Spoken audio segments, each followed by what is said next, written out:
நண்பர்களே 2 கோடி பட்டி பார்த்து பிரைமர் போட்டு டைல்ஸ் போட்டதாக விட்டுட்டு ஊருக்கு போயிட்டு வந்திருக்கோம். இப்போ மீண்டும் வந்து பார்த்தீங்கன்னா கலர் பெயிண்ட் அடிக்கலான்னு வந்து பார்த்தா எலக்ட்ரீஷியன் பாருங்கள் அங்கங்கே வந்து பார்த்தீங்கன்னா இந்த குதிரை இருக்குது. இந்த குதிரை மேலே ஏறி வேலை செய்கிறதுக்கு கஷ்டப்பட்டுக்கிட்டு ஏணி அதாவது லேடர் இருக்குல்லையா, அந்த லேடர் ஏணியை வந்து பார்த்தீங்கன்னா செவுத்தில் போட்டு அங்கங்கே ஏறி இருக்காரு. எப்படி டேமேஜ் பண்ணியிருக்காரு பாருங்கள். ரூம் ஃபுல்லாக எல்லா இடத்துலையுமே லேடர் போட்டு ஏறியிருக்காரு. இதை வீட்டுக்காரங்க பார்க்காம அப்படியே விட்டுட்டு இருக்கிறாங்க. பூரா வந்து இப்போ கிராச்சஸிங் ஆகிருக்கு. இப்போ எல்லாத்துக்குமே இப்போ டேமேஜ் பட்டி பார்க்கணும். அதுக்கடுத்து வந்து பார்த்தீங்கன்னா இந்த லேப்டெல்லாம் இருக்குது. அந்த லேப்ட் மேலாம் அந்த லேடரை போட்டு ஏறி லேப்டோட கார்னர் உடச்சிருக்காரு.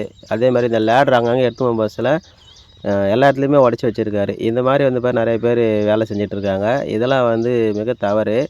ஏன்னா பெயிண்ட்டில் வந்து பார்த்தீங்கன்னா அதிகமான வேலை வந்துக்கிட்டே இருக்கும் இது மாதிரி பண்ணுறதால. இதுக்கெல்லாம் வந்து எக்ஸ்ட்ரா சார்ஜெலாம் வந்து வீட்டுக்கார் கொடுக்க போகிறது கிடையாது. அதனால் லேடரை போட்டு ஏறாதீங்க. ஸ்டூல் மேலே ஏறி வேலை செய்யுங்க. எங்கேயும் வந்து பார்த்தோன்னா 2 கோடி பட்டி பார்த்து பிரைமரி போட்டிருக்காங்கன்னா எதையும் டேமேஜ் பண்ணாதீங்க. அதில் எலக்ட்ரீஷியன் மட்டும் சொல்லலை, யாராக இருந்தாலும் சரி.